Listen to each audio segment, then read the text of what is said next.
اللهم صل على محمد وآل محمد۔ بسم اللہ الرحمن الرحیم۔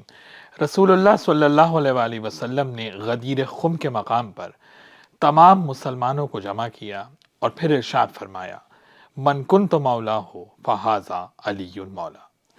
یہاں پر سوال یہ ہے کہ رسول اللہ صلی اللہ علیہ وآلہ وسلم نے حدیث غدیر میں مولا علی کو دوست کے معنی میں مولا کہا تھا یا اولا بالتصرف، سرپرست اور امت پر حاکم کے معنی میں مولا کہا تھا؟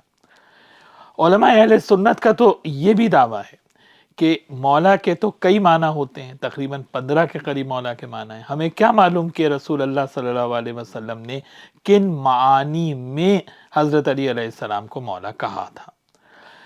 ہمیں حدیث غدیر میں مولا کے معنی لغت میں دیکھنے کی ضرورت ہی نہیں ہے، کیونکہ حدیث غدیر میں مولا کے معنی خود رسول اللہ صلی اللہ علیہ وآلہ وسلم نے بتا دیے ہیں۔ خود نص حدیث میں مولا کا مفہوم موجود ہے، تو پھر ہمیں دائیں بائیں جانے کی کیا ضرورت ہے؟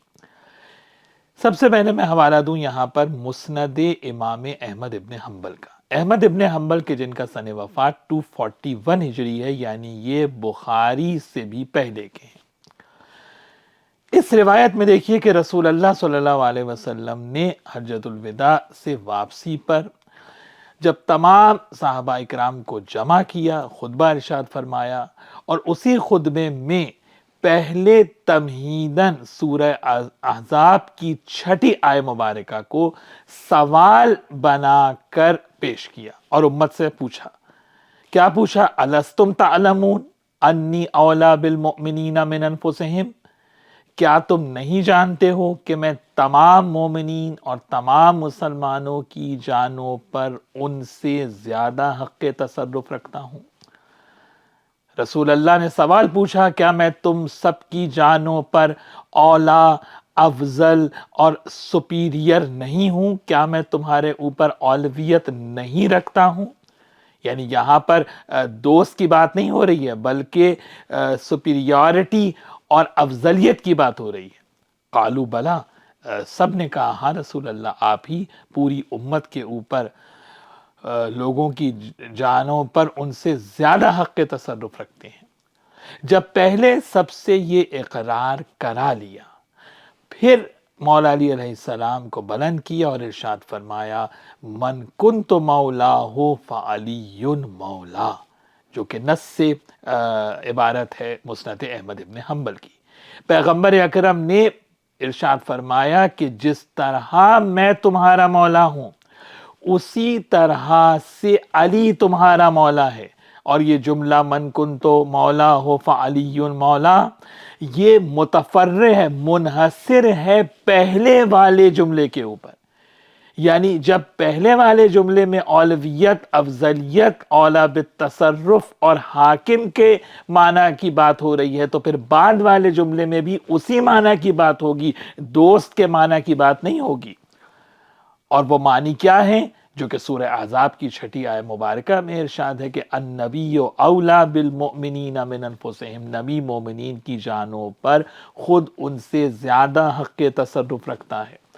تو پیغمبر اکرم صلی اللہ علیہ وسلم نے حدیث غدیر میں ارشاد فرمایا کہ جس طرح نبی پوری امت پر افضلیت اور اولویت رکھتا ہے، اسی طرح سے آج سے علی پوری امت کے اوپر اولا ہے اور افضلیت رکھتا ہے۔ یعنی من کنت مولا فعلی مولا میں آگے جب آپ دیکھتے ہیں کہ جو یہ فعلی مولا میں جو فا ہے، یہ بھی بہت اہم ہے، کیونکہ یہ فائے تفریح ہے، جس کے معنی لائک وائز کے ہوتے ہیں۔ یعنی اسی طرح سے، اسی معنی میں، یعنی من کنت مولا ہو، یعنی جس معنی میں رسول کہہ رہے ہیں میں مولا ہوں، اسی معنی میں علی بھی مولا ہے۔ تو رسول دوست کے معنی میں مولا نہیں ہے، یہاں پہ رسول اولا بالتصرف، افضلیت اور حاکم ہونے کے معنی میں مولا ہے۔ تو جب یہاں پر نص حدیث سے یہ ثابت ہوا کہ مولا سے مراد حاکم ہے، سرپرست ہے، اولا بالتصرف ہے، اولویت رکھنا ہے، امت پر افضل ہونا ہے، تو اب اگر کوئی یہ دعویٰ کر رہا ہے کہ رسول اللہ صلی اللہ علیہ وسلم نے حدیث غدیر میں حضرت علی علیہ السلام کو دوست کے معنی میں مولا کہا تھا، تو دلیل تو اسے لانی ہے جو یہ دعویٰ کر رہا ہے، دلیل ہمیں نہیں لانی، کیونکہ نص حدیث سے تو یہ ثابت ہو رہا ہے کہ رسول اللہ صلی اللہ علیہ وسلم نے پوری امت پر افضلیت ثابت کرنے کے معنی میں حضرت علی علیہ السلام کو مولا کہا ہے۔ میں علماء اہل سنت سے یہ سوال کرتا ہوں کہ جس کے لیے رسول اللہ صلی اللہ علیہ وسلم نے پوری امت کو جمع کر کے یہ وصیت کی کہ جس طرح سے میں تم پر افضل ہوں اسی طرح سے علی تمہارے اوپر افضل ہے، جس طرح سے میں تم پہ سپیریٹی رکھتا ہوں اسی طرح سے علی تمہارے اوپر فوقیت رکھتا ہے، تو اس کے علاوہ خلیفہ بلا فصل کی اور کیا تعریف ہو سکتی ہے؟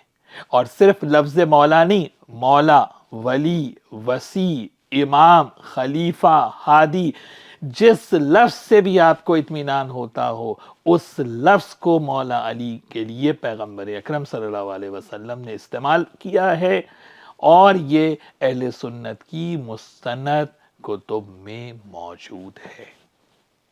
اللهم صل على محمد